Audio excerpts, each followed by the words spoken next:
Mini ब्लॉगमध्ये तुमचं खूप खूप स्वागत. आणि संध्याकाळचे 6:30 वाजलेले आहेत आणि मी संध्याकाळी 6:30 वाजता मिनी ब्लॉग चालू केलेला आहे. हे तुळशीचं वृंदावन नवीन आणलेलं आहे, ते आज लावलेलं आहे. त्याच्यात तुळस छोटीच लावलेली आहे, ते काय तुम्हाला दिसते थोडीशी. आणि इकडं आहे संध्याकाळचा स्वयंपाक वगैरे झाल्यानंतर हे मी संध्याकाळचं सगळं दही वगैरे लावून साय वगैरे वरती काढून, आणि हे आहे ते अख्खा मसूर आणि मटकी भिजाय घातलेली आहे, मूग भिजाय घातलेले आहेत.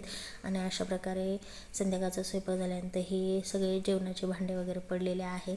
आणि नंतर मी जेवणाचे भांडे वगैरे सगळं स्वच्छ केलेलं आहे. आता हे आहे दूध, ते फ्रीजमध्ये वगैरे ठेवून द्यायचं.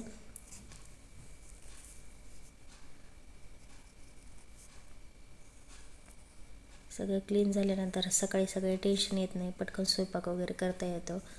त्यामुळे मी संध्याकाळी सगळं क्लीन वगैरे करूनच झोपते, पाहू शकतात. आणि मन पण प्रसन्न वाटतं. इकडं आई तर अभ्यास करत आहे आणि आता मी तिचा अभ्यास घेते.